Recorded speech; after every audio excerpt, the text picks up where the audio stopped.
La nostra sfida credo che si sintetizzi bene con un numero: 100 gigawatt di potenza addizionale rinnovabile al 2030. Come procurement, per affrontare questa sfida, dobbiamo cambiare i modelli di acquisto e quindi abbandonare un modello di tendering progetto per progetto e passare a modelli commerciali e modelli operativi che ci permettano di essere più flessibili e adattarci al contesto di mercato in cui lavoriamo, alla nostra pipeline in quei mercati e alla nostra capacità di sviluppare progetti.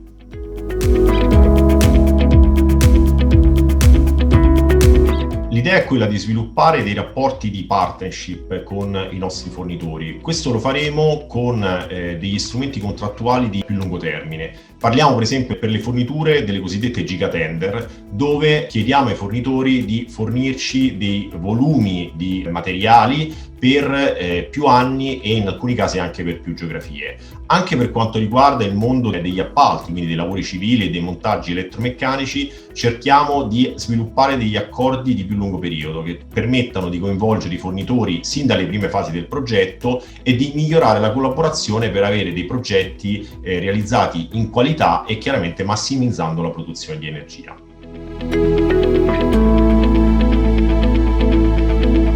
Il ruolo dei nostri fornitori è fondamentale per raggiungere i target di sostenibilità che ci siamo dati come Enel. È molto importante quindi che nelle nostre gare si tenga conto della sostenibilità. Già più dell'80% delle nostre gare hanno un fattore di valutazione del livello di sostenibilità delle forniture o dei lavori e servizi dei nostri fornitori. In futuro prevediamo di avere dei target specifici nelle nostre gare che tengano conto ad esempio del carbon footprint, ovvero ad esempio del livello di emissioni di CO2 per la produzione dei prodotti che andiamo ad acquistare.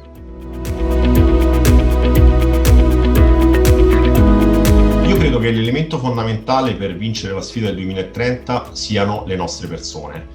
Questo lo dico in particolare per il periodo del Covid che abbiamo vissuto e credo veramente che i nostri buyer che hanno saputo lavorare anche in un contesto di smart working, quindi a distanza anche rispetto ai fornitori, siano un elemento essenziale per raggiungere i nostri obiettivi. Dovranno essere dei buyer con grande spirito di innovazione e anche la capacità di svolgere delle professioni diverse dalle loro.